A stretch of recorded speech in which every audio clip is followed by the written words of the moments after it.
Good evening, good afternoon, and welcome once again to the Literary Hour. I'm your co-host, Taki Sayegh, and with me is Professor K. Moses Nagbe, and today we will be discussing who owns history. Uh, Good afternoon or good evening, Prof. Yes, ma'am.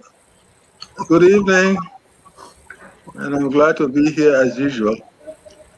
Yeah, and we have gotten some. Well, I got two questions from friends asking why this topic? Why are we talking about history as a literary show, and why are we talking about who owns history? And so, to give you a little background, it is very fitting to talk about history on a literary show because literature kind of intertwines with history.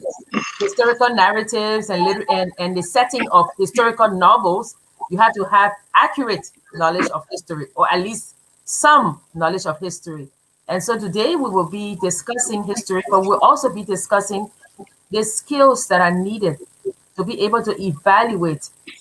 Many of you who were at the University of Liberia, we had this essay, "How do you know it is good?" Remember, Prof? And it was by mixing with the good. So today we're going to mix with the good to learn evaluative skills so that when we are reading history, when we are reading a historical narrative, or actually anything that comes our way, we have the skills to judge, to say, well, how do we know this is good? How do we know this is truth? And so we'll begin today to discuss this, and please feel free to join in the conversation. So, Prof, Yeah. yes.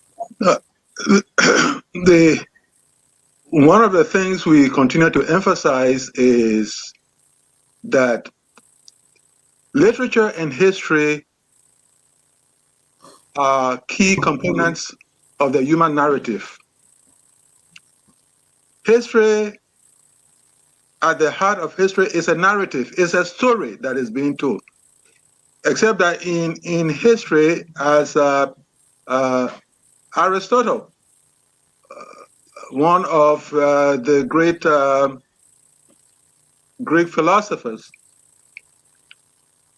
he laid out literature and history. In his time, he talked about poetics, the poetics. That was literature.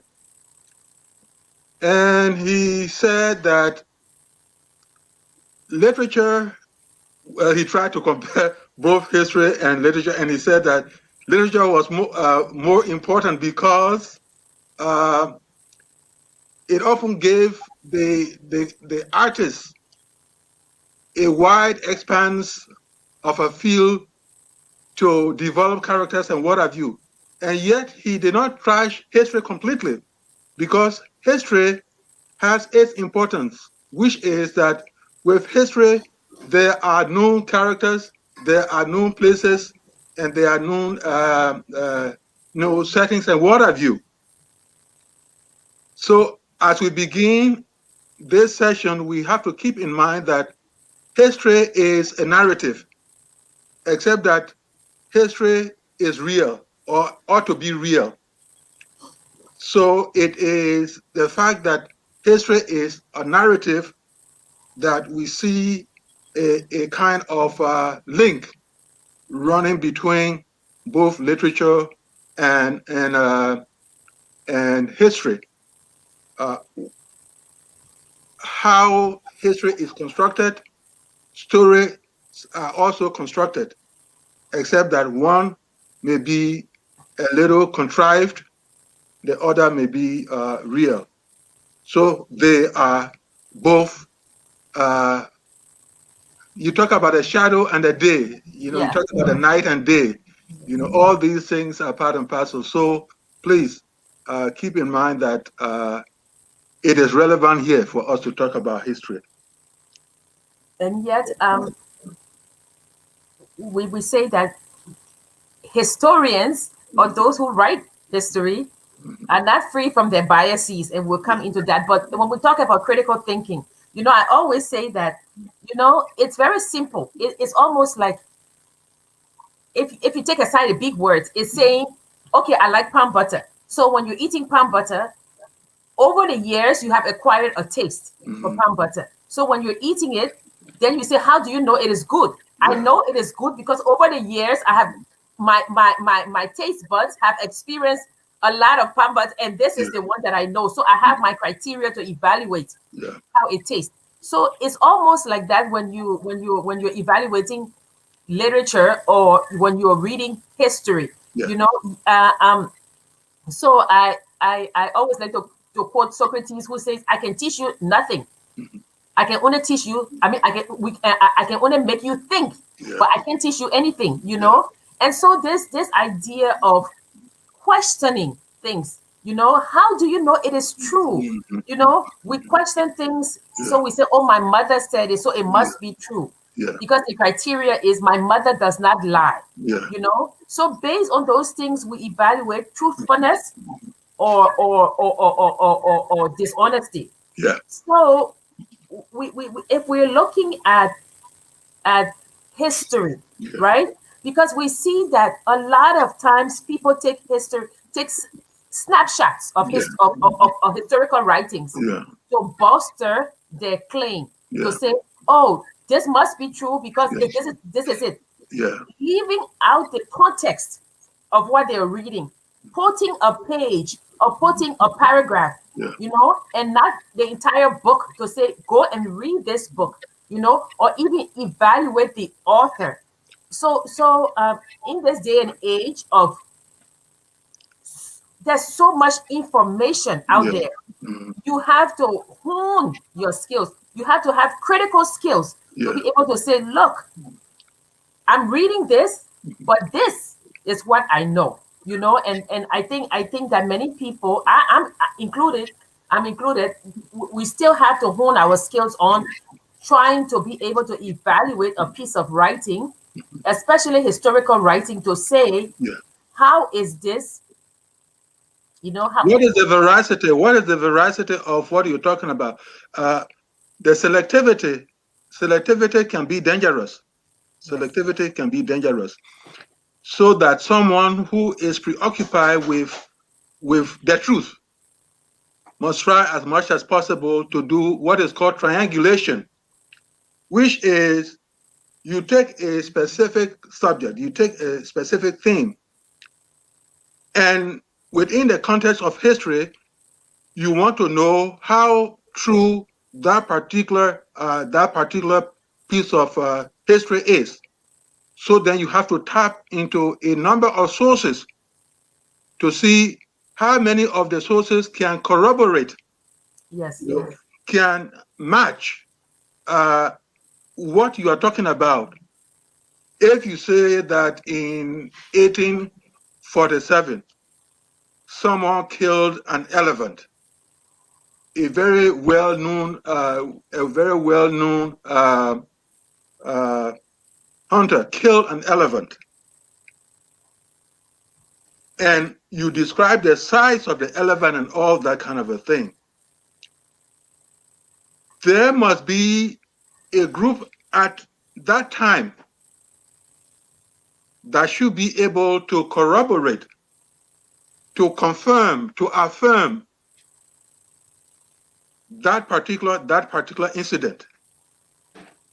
If someone said, "Oh, that was a baby elephant," in fact, when the man killed the elephant, we who were hunters were ashamed, because actually, to take that baby thing and say that I killed an elephant, and therefore you go on, you go on some celebration spree, and what have you, people will say that guy is crazy.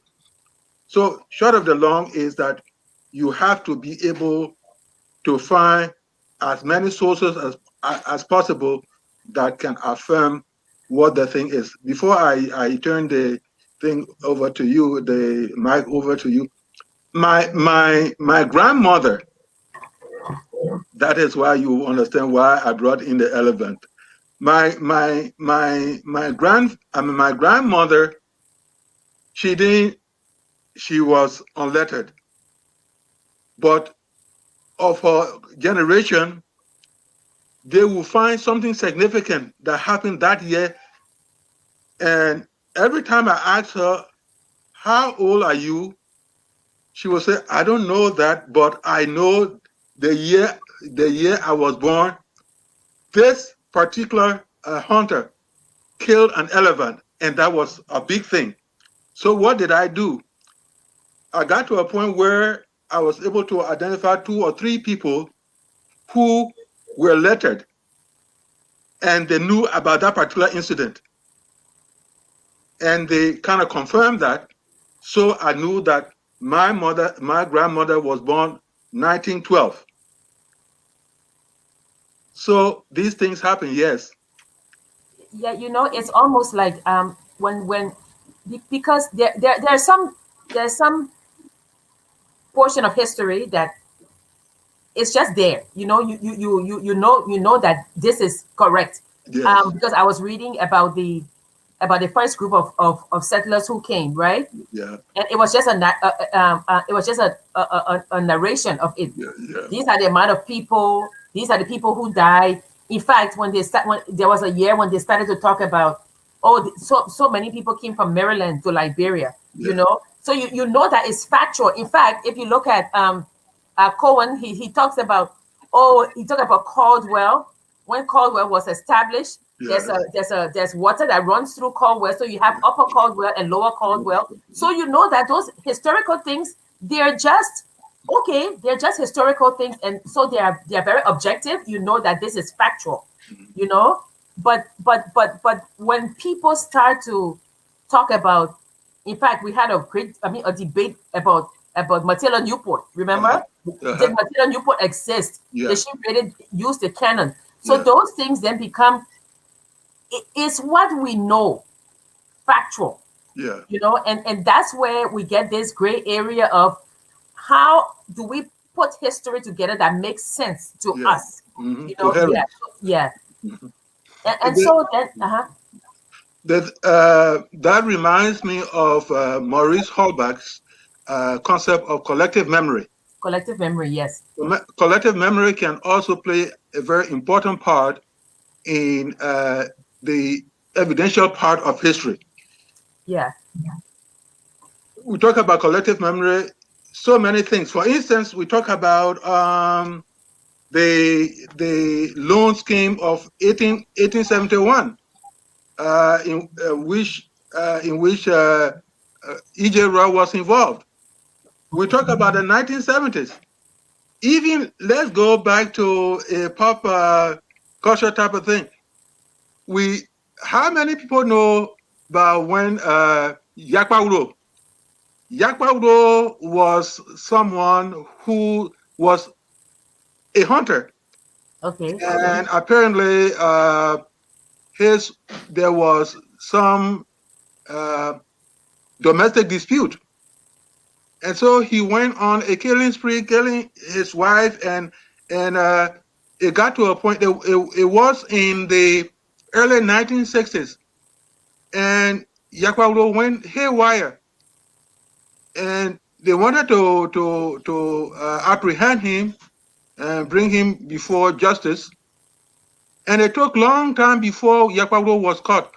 But that particular era, that particular period when they were hunting for Yakwa, people will go to the farm in the local area. People will go to the farm, and someone will say, "Oh, Yakwa coming," and everybody will run away. What are you? Somebody will go over there. Some people will go to get water, and if someone says Yakwa, everybody ran away. Now the older people, well, some of us, and people will know the year, probably not the specific year, but they will know that it was in the 60s that the Yakpa scare was all around. But even in the Turbo era, somewhere in West Point, in the general market there was a person called Zoe Banjo. Zoe Yeah, Banjo also, he snapped, and people were running helter skelter. So the short of the long is that once you have this thing called collective memory, in other words, a group memory of things that have happened, Yes. then definitely that becomes another way of finding evidence, finding the affirmation of whatever may have happened at that time. I'm not talking about the 1940s and 1950s when you had something about society people, they say, and it was a big January 1945, January 1948. Okay, you too late again. You no more. You too late. You lost your time. And people, those days, whenever it got there, people, as soon as it was 11 o'clock at night, or 10 o'clock at night, people were going home because they didn't want anybody to just grab them and maybe commit ritualistic killing on them and all that kind of a thing. So collective memory is very much important in the process of looking at history, studying history, and analyzing history. And collective memory, if we come back to what we're discussing and what you just said, reading, they said that, okay, so history, no two people will see a painting the same, or read a book and say this is the same interpretation. But it is agreed that for one of the criteria for evaluation is fair representation, right? So somebody might say, oh, there were 10 people, and the other person might say, I think there were 12. But if you said there were 300, and the other person said there were 10, there's a problem. Yeah, there's a problem. Also, collective memory, there must be fair representation. Yes, of to be able to be able to say, okay, this is what happened.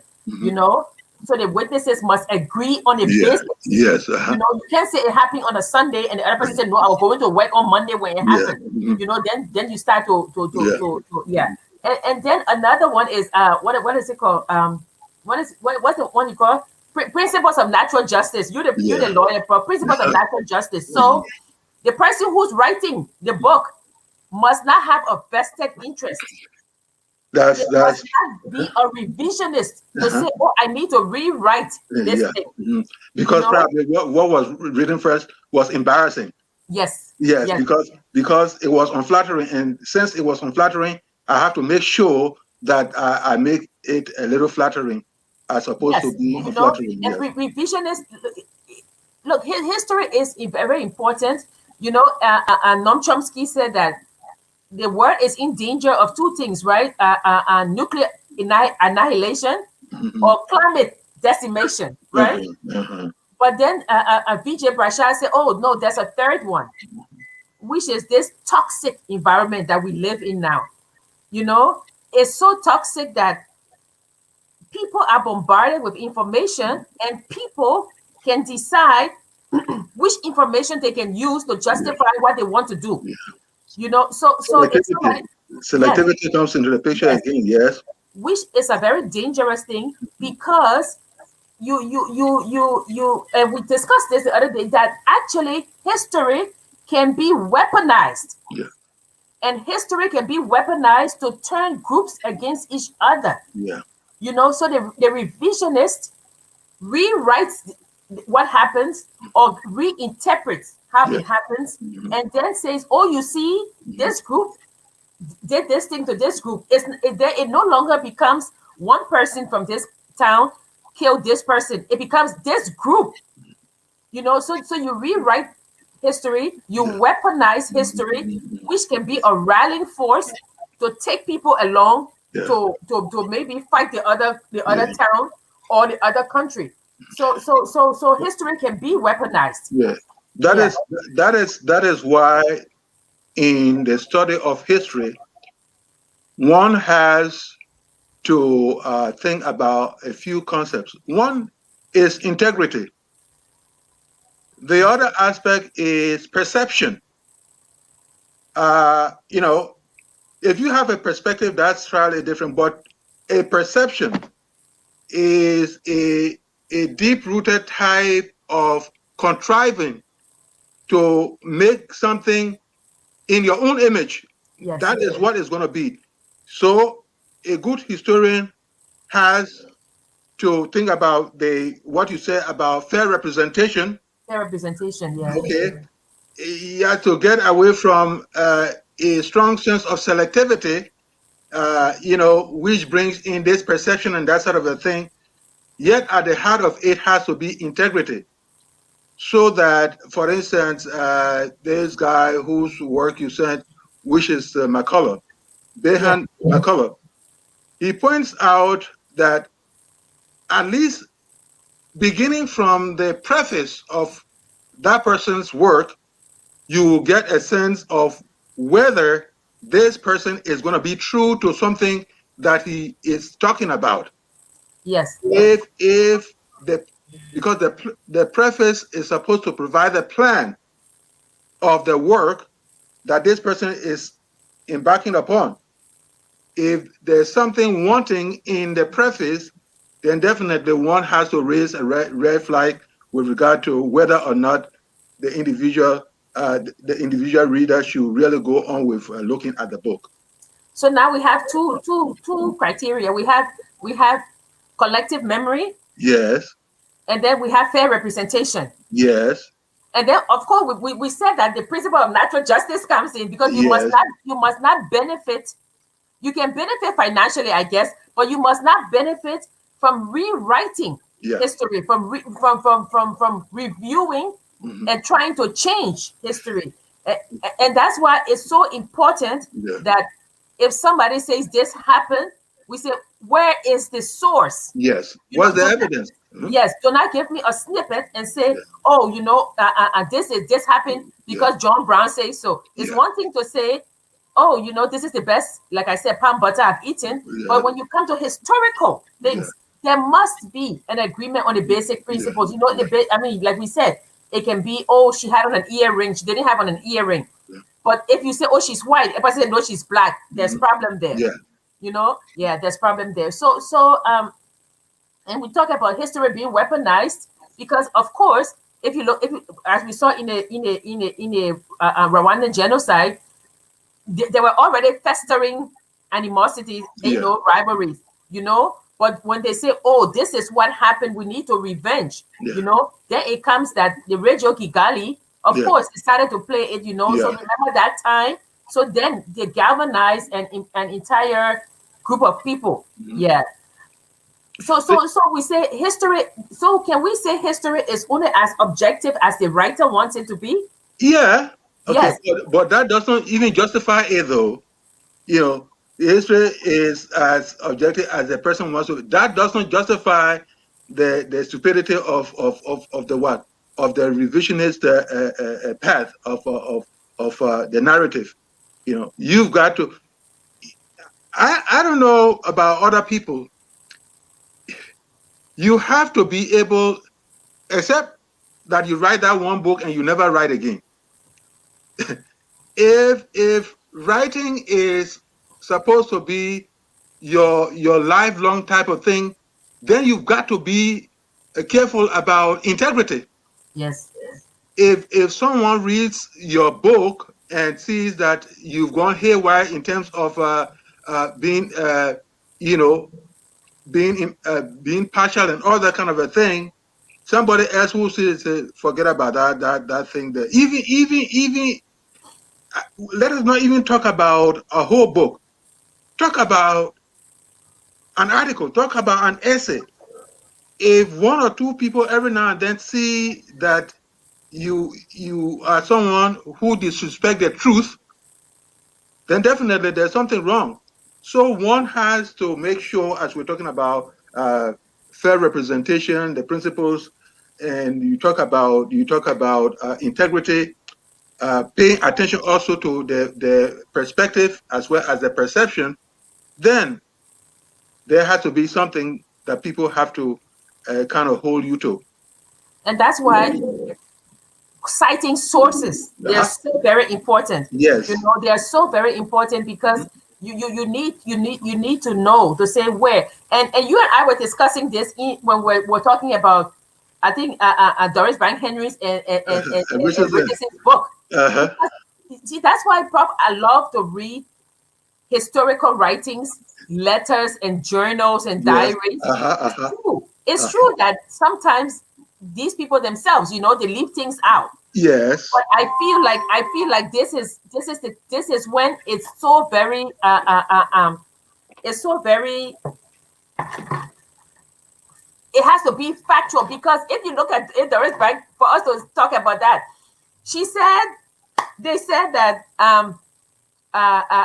people, they, when the American Liberians came to Liberia, they taught the indigenous people how to farm. And then we go, and then I mean, it's in a history book. Yes. And then we go to the letters that come that's being sent, the journals that are being written. Yes. And people are saying that, oh, the indigenous people, they were farmers, you know, they could work with their hands, they were seafarers. Yeah. So then we're thinking, okay, is it that maybe they taught them how to grow cotton? Or maybe rice, because they knew how to grow that from the United States. Yes. But how would you say that these people who have been here years, or hundreds of years, I guess? No. I mean, yes, hundreds of years. Yeah, before you came, how were they feeding themselves? And I will go to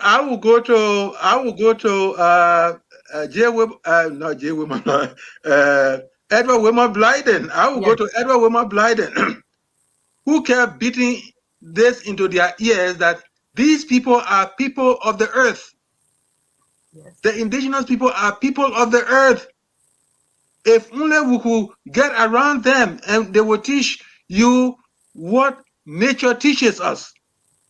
So actually, I read something like that, and of course, given my own little thing I know, you know, I see that and I just say, well, this is rubbish, and I'm not even going to waste my precious time with it, you know. And again, this is where perception comes into the picture. This is where the angle of telling a story or telling a narrative will come from. What gave these people the audacity to have to even put that sentence in a book? You know, it's not, are they not, they don't feel sorry for the truth that they would do something like that? And there are so many instances in that context. So many instances in that context. Yeah. So yeah. So when I read that, I was like, how is it? How did they? And you know, how possible? Before we get to, I think maybe we should start with the critical skills, because I have a lot more questions about history, Liberian history that I'm finding in books, and I want us to go over it. But maybe we can start with the journey to truth. Okay. Yeah. So again, there is a pathway. There is a process. There is a procedure. How do we get to the truth? Of course, we can say that because humanity is corrupted by biases and all that, we can never get to the point of total truth. Yeah. But the idea that we can strive towards getting at the truth is a very important starting point. So we have this big word, which is critical thinking. Yes. Critical thinking. We can summarize it by saying being able to ask penetrating questions. That's all. Being able to ask. Some people, when I hear something, I ask the question, "You sure about that?" Or "Who told you?" Yes, Socrates says, "How do you know?" How do you know? Yes. You sure about that? No, that somebody told me. Who is this person? Who told you? Then they say, "My business hard." People will say, "My business hard." Who told you? How you managed to know? You were there? Oh, that somebody told me now. So why are you asking all those questions for? So that is critical thinking. Once you are in the business of asking penetrating questions, then of course, your rate of gossiping will even slow down. Your rate of getting vexed with people will slow down, because if somebody says, this person said this thing about you, what were you people talking before that person said that thing about me? Are you sure? Can I go and ask this person? Oh, I was just telling you also my name. You see, I beg you my name. So, in the context of critical thinking, we first seek to understand what the information is about. We then get to the point of finding evidence to corroborate, to match what you are saying. Then, of course, that leads, once the evidence comes, we say we want to evaluate the evidence. So these processes will kind of draw us more to the truth than keeping us away from the truth. You were talking about information coming from so many areas, coming from multiple sources. Yeah. Somebody who has a critical thinking mind should be able to find out at least something that comes to the truth of the thing. I will talk about one thing and then I turn over the mic. See what is happening today with COVID. From our dear Liberia, this friend will send a video where they are saying Bill Gates want to get rich. That's why they're talking about vaccination and what have you. So then I asked, I said, this Bill Gates here, is he the only person who wants to get rich? He closes everybody's mouth and he designs this plan, and it is to him all the vaccination all the vaccination money is coming to. Is that what you want to believe? And I you know your thing. I just talking about it. Or this vaccination, they say it can clock this and clock. I say yes, but the thing about it is that there are health institutions in the world. There are health institutions in the world. If these people don't say anything about it, if one or two talk about it, you cannot use it to say it happens all over. Who you talking to? I took my vaccinations. I took 2 of them, and my blood state. But maybe I haven't entered into myself, so I don't know whether there are clocks here and there. But if I knew that, I would go to my family doctor. The short of the long is, you must live in the state of always asking questions and not accepting something just like sponge. Every water that comes, the sponge picks it up. You must be able to have a pushback so that you understand thoroughly what is being talked about. Understanding the information, finding evidence, evaluating the evidence, and then coming to your own conclusion with respect to what you want to accept and what you don't want to accept. So Socrates says that not only is it that he cannot teach you anything, but your thinking must be reflective thinking. Yes, reflective thinking. So when you read the history and you sit and you think, and you start to reason within yourself, yes, you must not only pose questions, you must know the questions to ask. Yes. Right?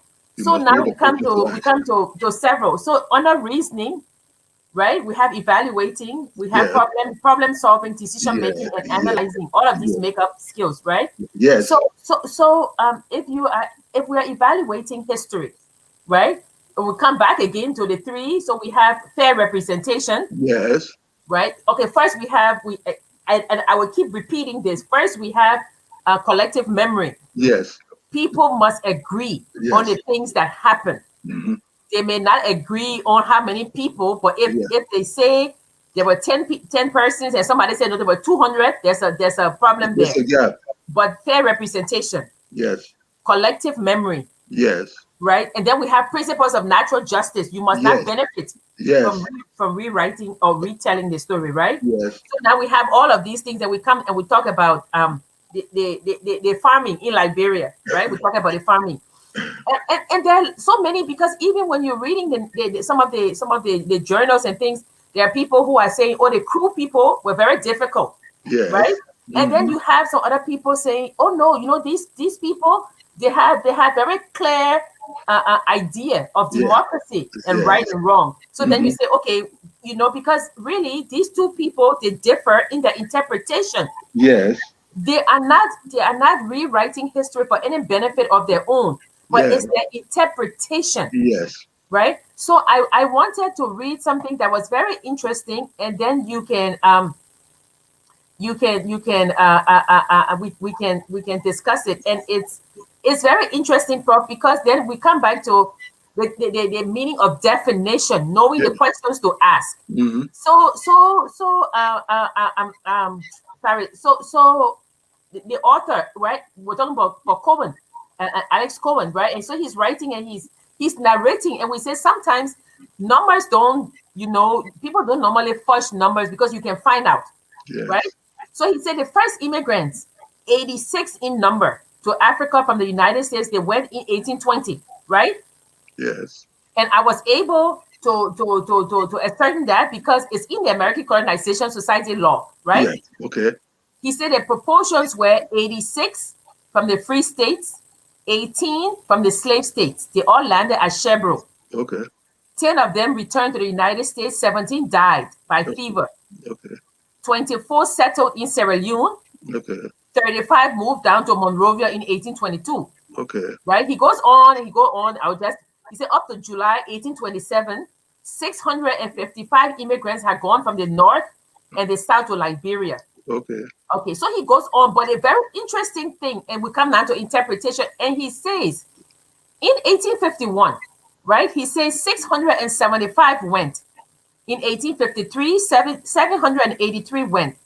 And then he says, they go in their civilization, the result of their observance of civilization, right?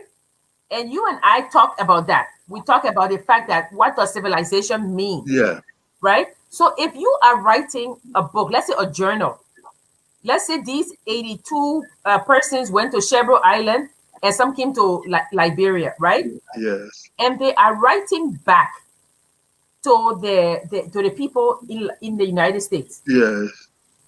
Cohen is saying these people, they differ they have their own version of civilization. So let's say they are writing back with the varying definition of civilization. If they are writing back, let's say if they're writing to their sister in Maryland, in the United States, and she is saying, "Oh, this place is so bad," and she's talking about it. And then somebody's writing to their uncle in New York, and they're saying, "Oh, this place is where a black man can be truly free. It is a good place for us, please." So now you have two different people, right, in the same place, Monrovia, writing two separate things. Yeah. So my thing is, okay, so there's history, collective memory. So these are letters. So it's not a huge historical event. Yeah. So you're not going to say, "Oh, there were 10 people there, so I can ask these people for fair representation."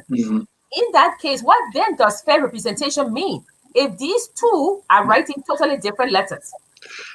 The thing you have to keep in mind is this is where perception comes in. Okay. Yeah, this is where perception comes in. The idea they arrived here, and it's a personal estimate of the description that they are comfortable with.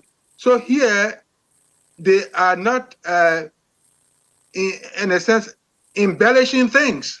They aren't embellishing things. It is from the gut feeling that they are describing a particular thing. So you will accept it as a multiplicity, a multiplicity of feelings with respect to a milieu or with respect to a setting. That's what it is. They are interpreting whatever they feel about it. So that's kind of different. It then gets actually out of pure history. It gets out of pure history. It gets to the point of personal feeling towards something that is historical, which is Liberia, which is the land. They arrive in the land and they find out well, this is my perception about it. This is another person said.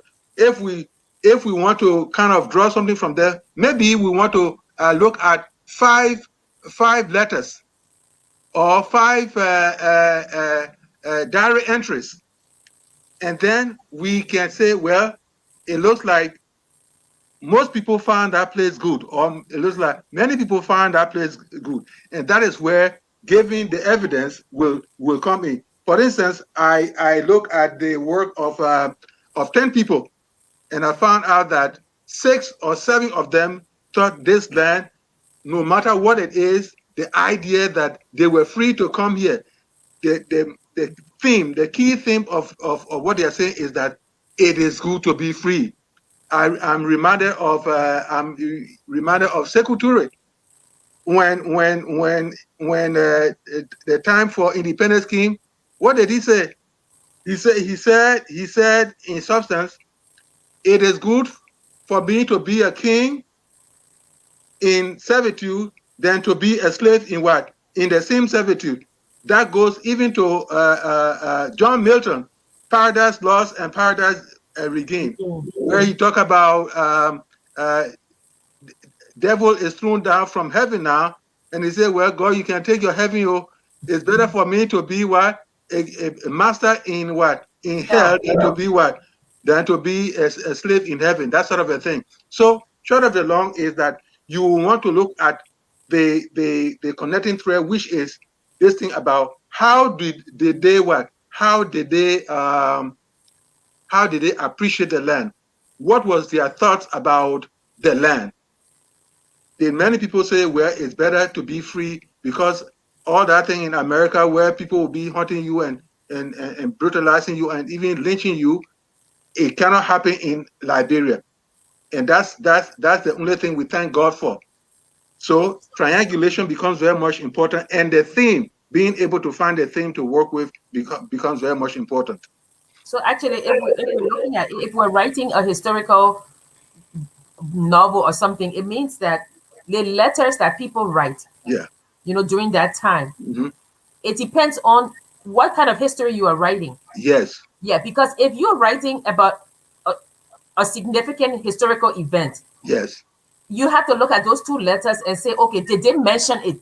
Yes, did they in their mention letters? Yes. Yes. Now, if they didn't mention it, what you could use some of those letters to say, oh, they're talking about the clothing that the women wear in Liberia. They're talking about festival and things like that. Yeah. But if you have something like Matilda Newport, if it happened, right? Yes. And you say 7 people they're writing their family in the United States. Yes. And none of them mentioned Matilda Newport. There's something then you start there. Then there's no fair representation. Yes. Right. Okay. Yeah. So that's when you start to discuss that. Yeah. Yes. So should we go to the next slide, or do we continue talking about this? Because if you look at it, Prof, evaluating things, it has to be one of the critical skills that we have. I mean, people say, oh, it was on Facebook, and somebody had it in a book, but that doesn't mean anything. And I would say that because, as I said, you and I have been going through history books, and we're not trying to rewrite. And that's why I always say that if you have a letter or something that was written in the 1850s or 1820s, and you say, oh yes, a letter. It is good not to put your own biases to interpret history. If you are presenting this information to the reader, let the reader look at it, evaluate it with their own skills, and say, oh, okay, now I can do this. Now, and I want to bring an example before we go, because I've been reading 1822, Liberia, a 1920th century miracle by Ernest Jerome Yancey. Yes. Is this the same Yancey who related right? If that's the Vice President Yancey or the Yancey the Third, then of course you have a. Okay, so we were on this show the other day, and we talked about the Inquiry Commission for Fernando Poe. We went over it, and the reason I like it so much is that this is not somebody telling you, oh, this is the commission says this. Yeah. This is the original inquiry. Chapter, yes. Yes. Okay. So in this chapter, Mm. this guy he says he talks about Dr. Corbett Christie. Now remember, Corbett Christie was the representative of the League of the United States. Yeah. No, the League of Nations. Johnson was. Yeah. So Cuthbert, you know, he says that, you see, he's according to him, he says Cuthbert was the one who dominated the commission. Mm-hmm. Okay, and he says that the commission under Cuthbert, he said, okay, so and I agree. I went and I read about Cuthbert. Yeah. Cuthbert was a zoologist. Mm-hmm. He was a doctor who did sleeping sickness, Mm-hmm. you know, zoological diseases. Mm-hmm. He did a lot of those things. And Cuthbert worked in Central Africa. Okay. So Ernest Jerome Yancey says that. And not to cut you off, Charles Johnson was a sociologist. Yeah. Okay. Mm-hmm. So he's talking about Cuthbert, and he says that first of all, Cuthbert had no legal training, and that is true. Mm-hmm. I read about Cuthbert. Yeah. He says that the commission did not confine itself to its terms of reference, but undertook to criticize Liberia tribal policy. Mm-hmm. That was true. They talk about pawning. We saw that. Yes. They talk about pawning. They talk about domestic slavery. They talk about a lot of things other than slavery as defined in the convention or by the League of Nations, right? And then he says that Cuthbert dominated the proceedings and findings. So now I said, okay, Cuthbert dominated the findings. Where is that? So I'm looking, right, to find out, right? And then he says that so he quotes Earl Anderson. And if you remember Earl Anderson, and audience, keep with us. Earl Anderson is the one who wrote Liberia's America's African Friend, right? This guy. So I've been reading Earl Anderson also. Yes. Now, what I cannot find is who Earl Anderson was. Mm-hmm. You know, I cannot find, was he a doctor? Was he he just said, I was able, as an incident of this voyage, to spend some time in Liberia, that vaguely known and often misunderstood Negro Republic on the African coast. I visited Firestone. He said I was the guest in Monrovia of the chief engineer of the mining company. Yeah. You know, and he says, he talks about, and I'll get to what he said, what I heard was intriguing, so I decided to redraw the picture. Yeah. In the hope that there might result something that will lead to a better understanding of our Liberian friends. Yes. He said what was coming out of the writings about Liberia wasn't good, so he decided to redraw the picture. Mm-hmm. I think that reminds me of Frederick Starr as well, because that's the motive that made Frederick Starr write his book on Liberia. And he said that, here's the thing, he said that his book, he got sources from 3 people: Edwin J. Barclay, William Tubman, and Charles D.B. King, right? Yes. And then Harry McBride, an American diplomat whose impact on, okay, but anyway, this is Earl Anderson, right? That is quoted a lot on the Fernando Poe and other things in this book, 1822, right? So you and I went through this lengthily, but now he says that the people, he says that it is hard to believe that these inexperienced investigators could have been able even to approximate the careful obtaining and weighing of testimony, without which their finding would at best be questionable validity. Then he says that there was no railroads or motor roads. The Cape Palmas area was hard to reach. He said, yet the record contains the testimony of more than 250 witnesses, right? Yes. Yeah, and then he says that you remember the song that they sang? Yeah. What about women? Yeah, so he said that the people, they got the songs, you know, but he says that, you know, the people did not, he said, they did not disclose anything that differed greatly, you know, from what was more or less common to all West African hinterland. He said these things were happening every place, right?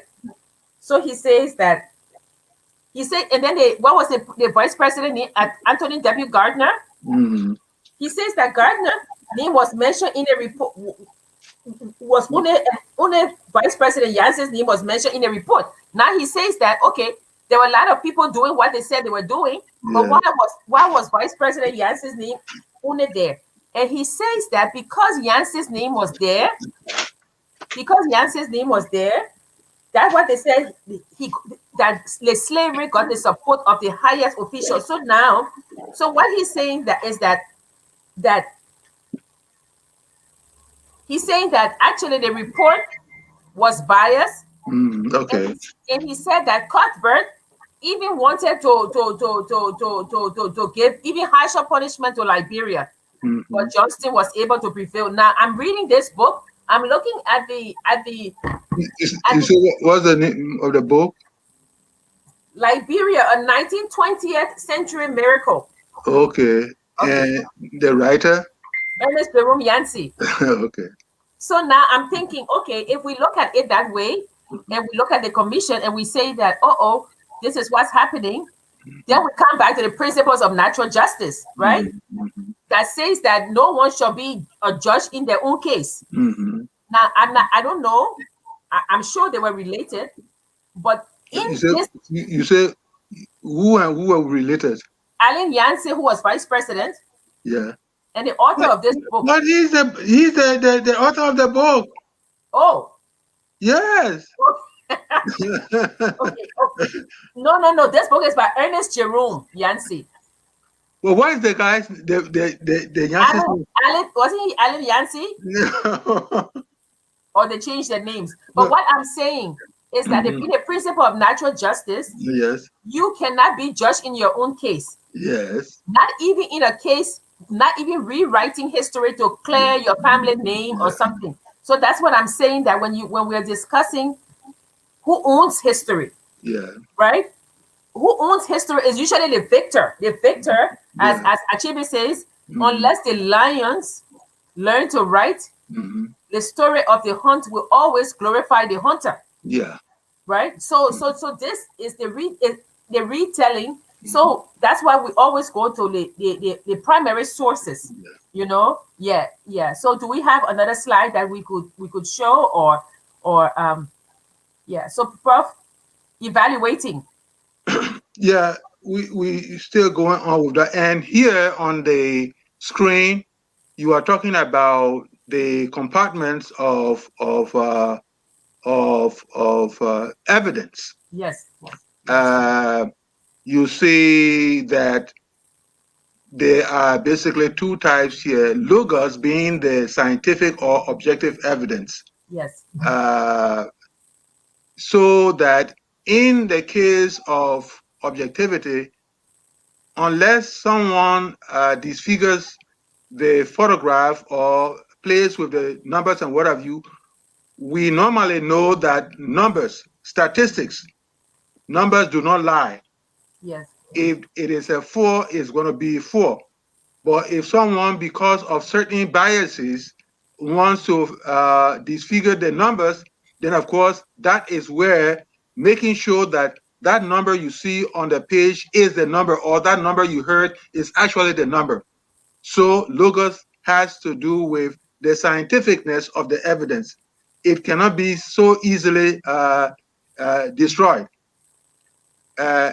Then, of course, you have pathos, which has to do with the emotive part of it. For instance, I always say, if people were fighting a war somewhere and somebody wanted the war to come to an end, and let us assume that this person took the stage and was interfacing with the audience.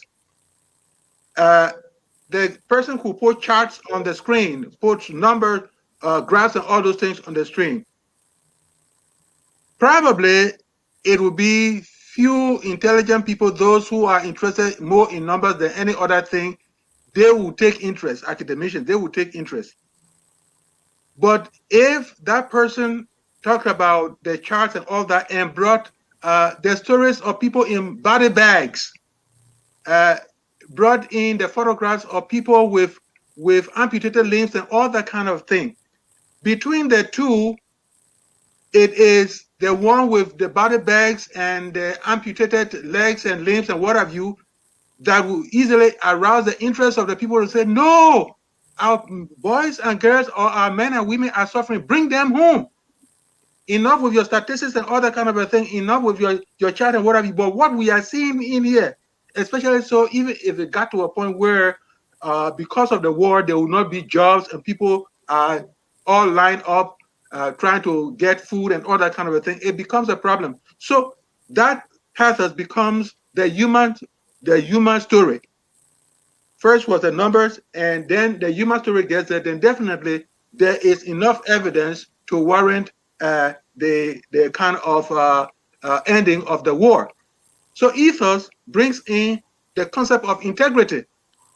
To what extent that this person is not forging, if the person is forging some numbers and forging some of the stories, then definitely this person lacks integrity, and what probably he or she might have sought to do might not end well, because people will see just the lie under there and begin to kind of haul that person off the stage. So these things are important. These things are aspects of evidence. Do we have numbers? Do we have stories that are going to stir up the emotion of people? To what extent can we balance both so that it doesn't seem as if we are trying to get into propaganda? We have to be able to demonstrate some level of integrity so that when you leave the stage, somebody or when the book you wrote is read, people will say, well, this person has demonstrated some balance in presenting the evidence that is supposed to serve as a means of our taking a decision on whatever we are talking about. So when it comes to history now, if we're using these as the yardstick by Yes. which we measure history, Yes. Logic and ethics logic would be the first one, and then ethics. Yes. Because really, if you look at it, unless it's a historical novel that you're writing, I don't think the pathos comes into play. Now, pathos might come into play if you're describing a war, as you say, with Yes. yeah. But I think for history, and logos is the first. It must be, yes. Yes. Yeah. It must be, yeah. So, yes. Is there another slide we can go to? So anyway, so we were talking mainly about history. Yes. How you can evaluate history, yes. and things like that, right? You question, you analyze, and things yes. like that.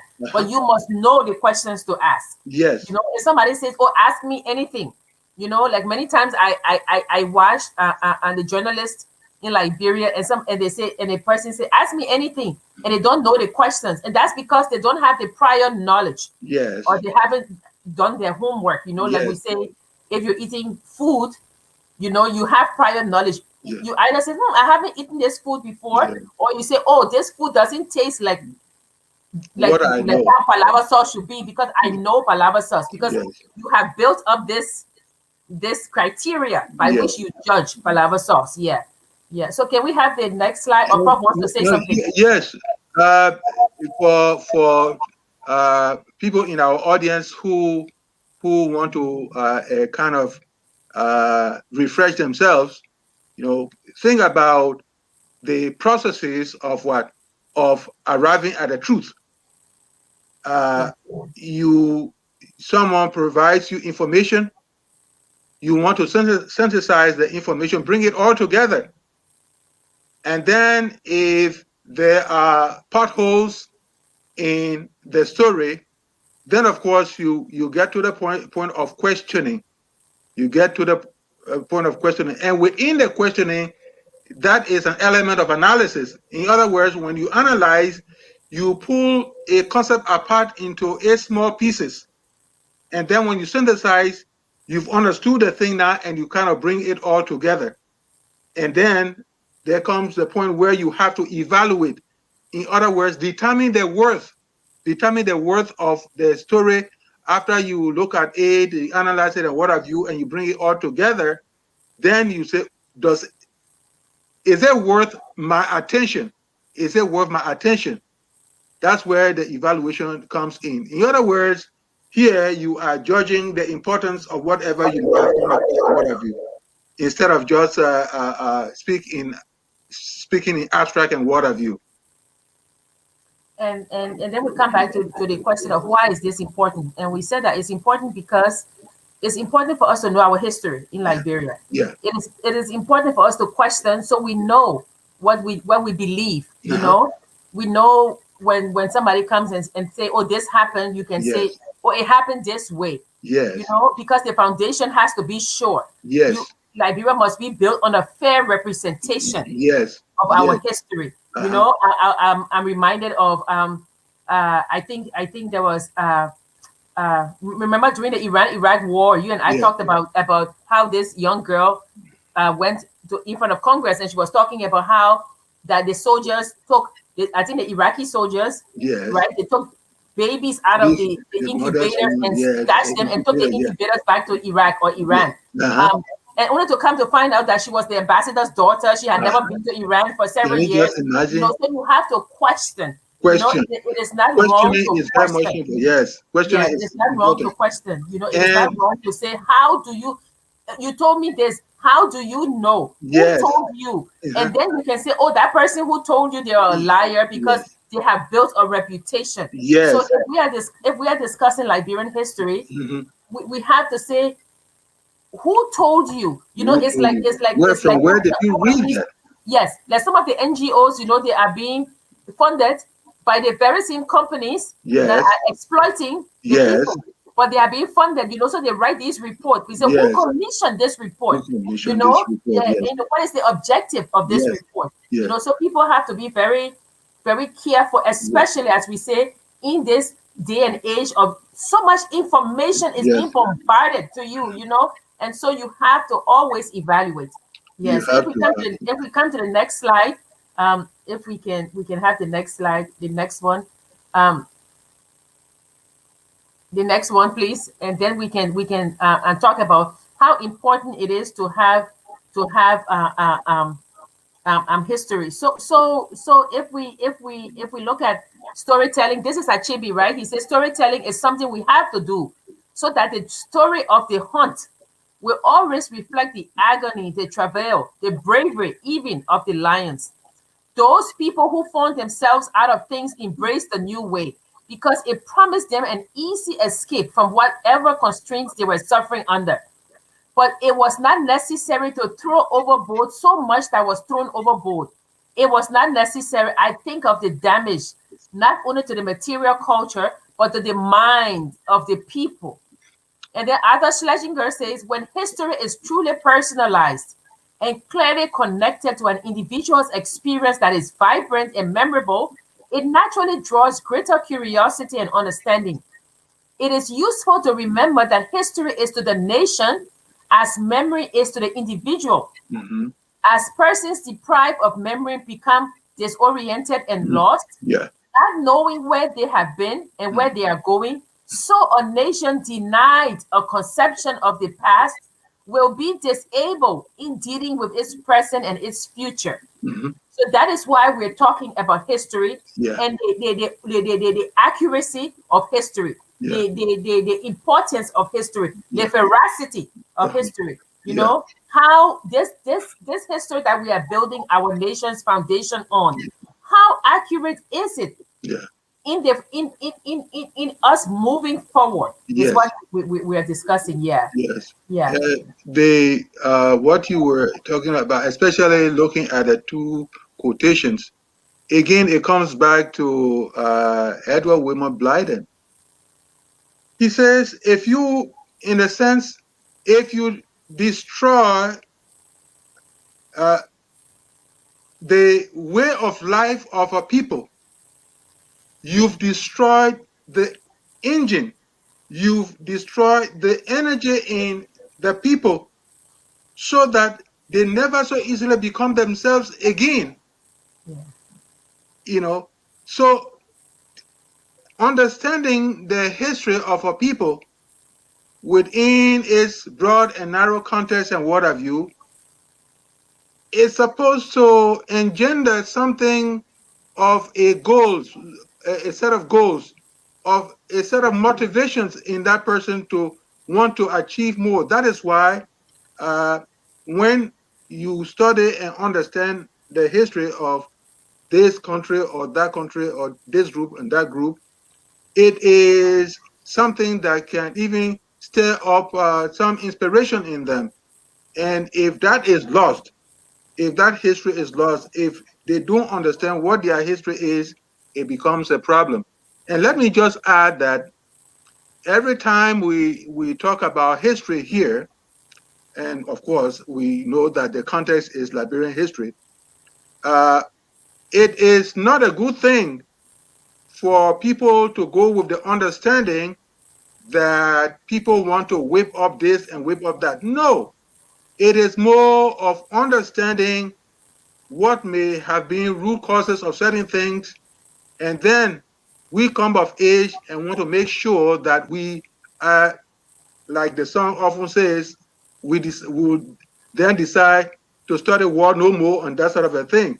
We want to understand these things and yet decide to move away from them if they are unflattering and move to a place where we cannot create the context that will bring the unflattering aspects back to us.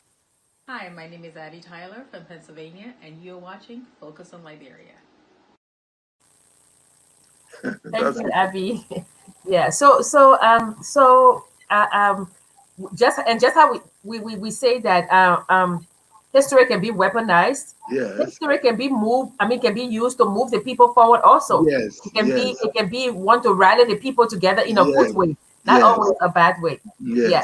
So we also have the I think if we go to the next slide, I had some instances of historical novels. Yeah. You know, people just say, "Oh, history," but we have the Three Musketeers, right? In the the Three Musketeers, France, Half of a Yellow Sun. That one was about the Biafra War. Yes. Right, War and Peace. A Tale of Two Cities was about the French Revolution. Yes. Gone with the Wind was about the war between the Civil War in the United States. We have the Yes. Tall Birds in Australia, No Longer at Ease is about independence. You know, we wish to inform you that tomorrow we'll be killed with our families. That's Rwanda genocide. Yes. Right, the Hunchback of Notre Dame is French, but it talks mostly about cultural values. Yes. Cultural values. Cry, the Beloved Country, Apartheid, South Africa, and then we have Disgrace in South Africa. You know, so when we talk about history, we have historical novels also. So when you're reading the novels, it becomes almost the fact that, oh, okay, so now the war or the hit becomes the historical setting of the novel or the book challenge, Prof. The book challenge, you know, so you can glean something from that, you know. And now in the historical novels, history is the setting, and sometimes they do tweak history. Yes. But they still have fair representation. Yeah. They still have fair representation in these novels. Yeah. So that the foundation, of course, actually, two of my novels that one will place on this list, Wings for the Next Day, which is where two boys who were part of the Buck Challenge group eventually land in Ghana, and what their lives evolved through and all that kind of a thing becomes a problem. And then a Scream in the Storm, which is built on the Liberian American friendship and what it also engendered as far as peace coming, where small peace coming to Liberia was concerned. Okay. I will add those two because it would be good to have Liberian. I mean, this is just a small list, but it would be good to have them on our list as well. And even Sun Down at Dawn. Yes, by Sagawolo. And then his what you call it, his Ring and the Night. Yeah, the Gola War. Yes. Yeah, the Gola War. The Gola War. Yeah. So we're glad you've joined us for the literary hour. You know, and the reason we decided to talk about who owns history is that we will be I'm looking at several authors. We have a few authors visiting, you know, and so when they're talking about their work, their Liberia life, experiences. the lived Liberia experiences. Yes. You want to ask them to say, oh, okay, is this really true? Did this Yes. really happen? You know, Yes. but I heard this. I Yes. heard this from my father, you know, so we will have How people, true that is. yeah, Yes. we have people on the show. We interview them, and as we say, so Socrates says, I cannot teach you anything, right? But I How can to think. stimulate in you Yes.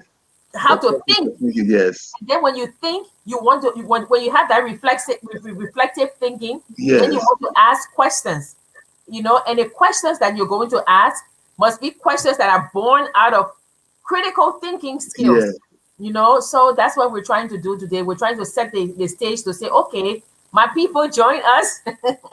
In let's evaluate some of these things, and as we Yes. evaluate it and move forward, we're moving forward with critical thinking skills. I mean, we know you all are critical thinkers, but we just thought that we would set the groundwork to Yeah. remind some of us who've been cooped up too long how to evaluate, you know. And when we see things, you know, when we hear our journalists back home asking questions, or people are writing things, we like, where's the source? Yeah. Show me your source, you know, and then evaluate that source. Like I Yeah. went to Earl Anderson to say, okay, Liberia, America's African friend. What does he mean? Yeah. But he's saying that he thinks that the people who were writing about Liberia before, they weren't giving a fair representation, so he wanted to do it.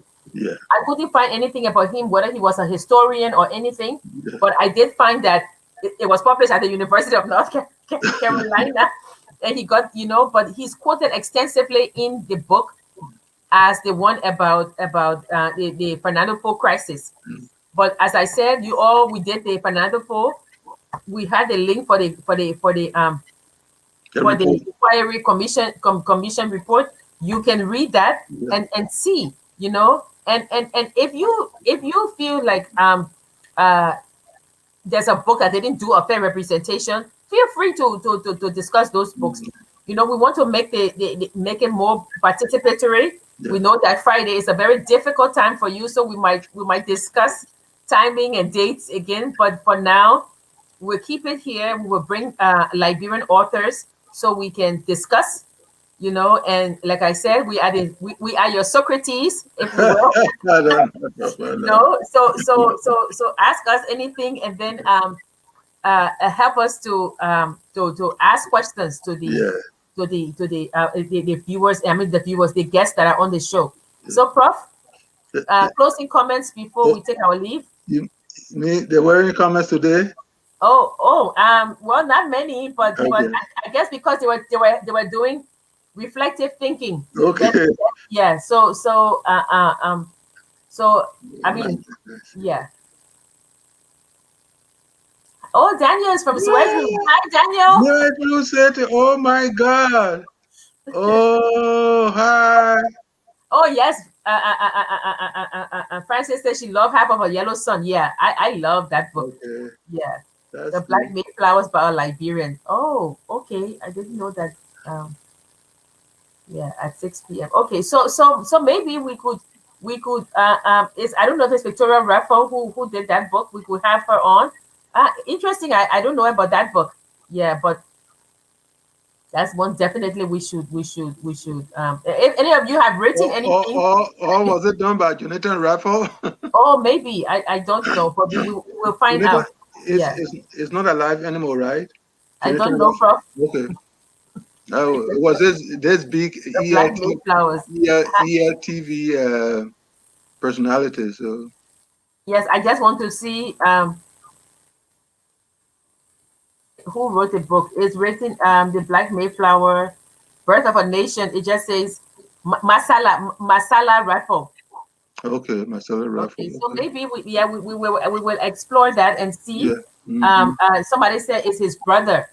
Okay. So, yeah, we could read it, you know. And if you guys who are the viewers, if there's a book that you all have read and you want us to discuss, you know, and you want to be part of the discussion, that would be fine. Be part of the discussion. Yes, yes, please suggest a book to us at focusonliberia@gmail.com. Yeah. And we all read a book, and we have a book club that day, so we can discuss the book. Yeah. You know, let's say it must be It must be bio-Liberian. I think that is, yeah, that is. But as I said, we've discussed this. We've discussed history, how history can be weaponized, how history can be used for propaganda, but how history can also be used for good. Yes.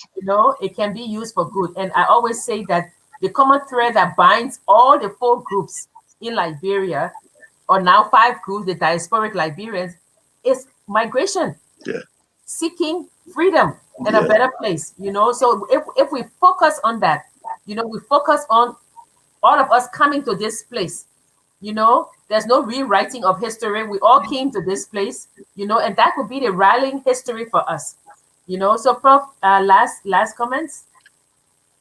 Yeah, the last comment is I have to repeat what I said sometime a few days ago. Let us continue to learn. Let us continue to reflect. Let us continue to rebound. And let us continue to lead. Here, Mr. Ja and the team are in leadership here. And whatever little thing we can contribute to the process of learning, reflecting, rebounding, and leading, we are prepared to do that. Jackie and I are prepared to do that. And you too, on the other side of the tube, you can contribute to the process of leading. We need that in Liberia. Okay, all day, song. Let's do something else.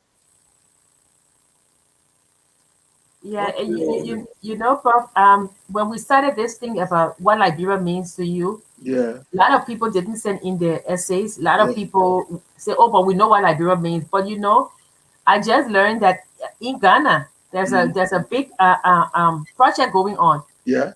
Say, what does it mean to be a Ghanaian? The same So you see, So you see, we thought of ours, and they thought of theirs, and they have a project, But this issue of identity, place, and history is central to everybody. Yeah. Everybody wants to know where they come from. It's a Everybody universal wants thing. to know where they belong. Everybody wants to know the history of where they belong. That drives religion too, It drives religion. Otherwise, God, when I leave there, where will I be? That identity, that post-death identity, you can't beat it. That's part of it. Yeah, and COVID has kind of ignited this desire for place even more. So when we discuss, we ask you to join in the conversation, to just talk. Let's talk about this place that we call home. Let's talk about our history. And as Prof says, yes, there are many things that we wish did not happen that happened. Yes. But we can, Faris Zakaria said, we cannot remake the past. Yes. But we can move on to a better future if we confront whatever is holding us back. Yes. Right now, So let's discuss these things. Let's discuss things in literary text. A country is also, we usually say, our face is a text. Yeah. People read your face. Oh, what happened here? How come you got this mark? Yes. That's historical events on your face. Yes. Your face is a text. Yes. Yeah, and nobody lives an unmarked life. Yes. Sometimes your significant events might not be on your face; it might be within. But we also say that that's what makes you. I have a mark on my foot where the monkey bit me. That's part of my text. Yes. So we thank you for joining us. We know that Friday evening is a very difficult time, but we thank you for joining us, and we say to you that there's nothing wrong in questioning. Once you know the history and you question, did this thing really happen? Let me go and read and see. Don't let people give you snippets of information that you think, okay, you know what, I can read this page and be satisfied with it. See the context where this page was written, and then you want to see the whole story, not just pieces. So we urge you to read more about Liberian history. We will also read more. It's a learning. We're all learning on this journey, and we thank you for joining us. We ask you again to be safe, We ask you to keep praying for our country, to tell your friends and relatives back home to mask up. You too, mask up. We'll see you next week. And please do not be shy. If there's anything you want to discuss, anything you want us to discuss, a book you would like us to read and discuss as a group, focusonliberia@gmail.com. Please send it to us and we will make this more interactive. We thank you and we'll see you next week. And don't forget, we are all Liberians. Good night, bro. We are Liberians.